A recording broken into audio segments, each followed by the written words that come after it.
Hello, class. Our discussion this week centers on the subject of women in the Revolutionary War.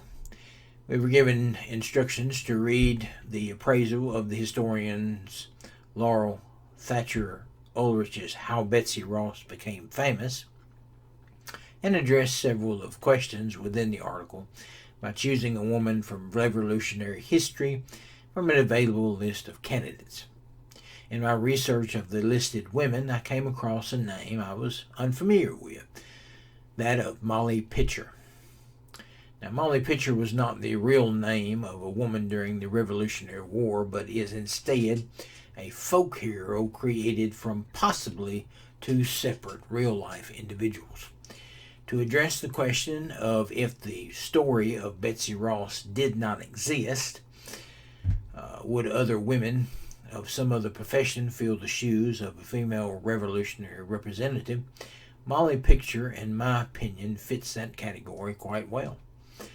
While Molly may have been the real name of a young lady during the period, it is also typically used as a nickname for a woman who carried the name of Martha or Mary. The pitcher, as the last name, possibly refers to the pitchers of water that women would often carry on battlefields during the Revolutionary War, aiding men on the field of battle. Now, it is believed by many historians that she may actually be a combination of two different women, best known to have acted during the Revolutionary War.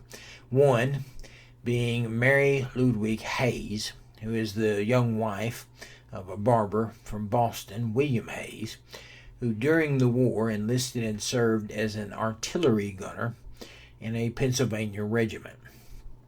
Mary would have followed her husband to the field and served in the capacity as many women did, known as camp followers, performing such jobs as cooking, doing laundry, and providing aid or water to the men.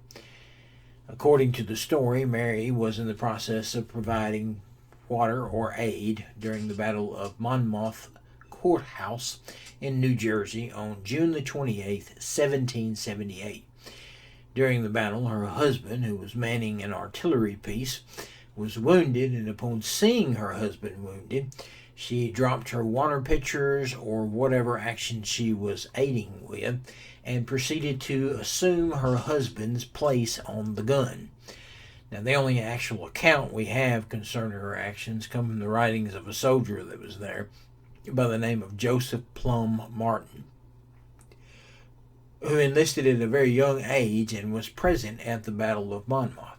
Now, in Plum's own words, one little incident happened during the heart of the cannonade, which I was an eyewitness to, and which I think would be unpardonable not to mention. A woman whose husband belonged to the artillery, and who was then attached to the piece in the engagement, attended with her husband at the piece the whole time. While in the act of reaching a cartridge and having one of her feet as far before the other one as she could step, a cannon shot from the enemy passed directly between her legs without doing any other damage than carrying away all the lower portion of her petticoat.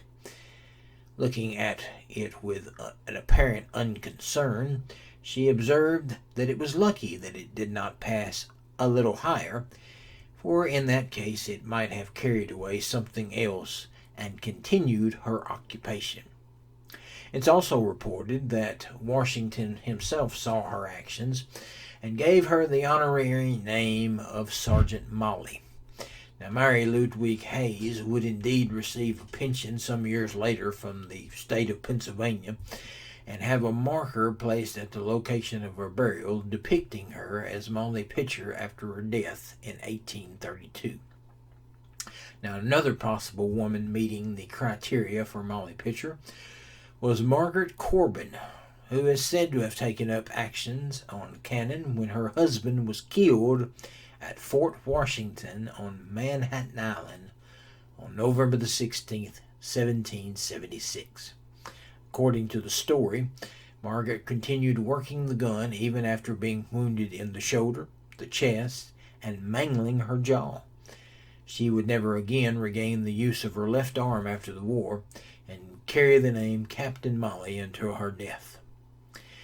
Now, to address the question of the importance of having famous women in the American Revolution, American women were often celebrated and connected with Lady Liberty. It is of vital importance that we as a nation hold our female figures with just as much importance as we award their male counterparts. As a former soldier myself, I've had the honor of serving with several brave women, some who could run circles around many of their male counterparts.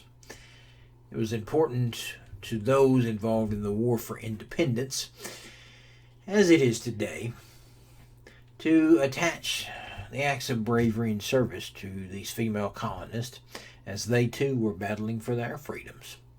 Without female figures such as Anna Strong or the still unknown Agent 355, who we still only know as a woman, the spy ring known as the Culper Ring may not have been successful in their actions during the war.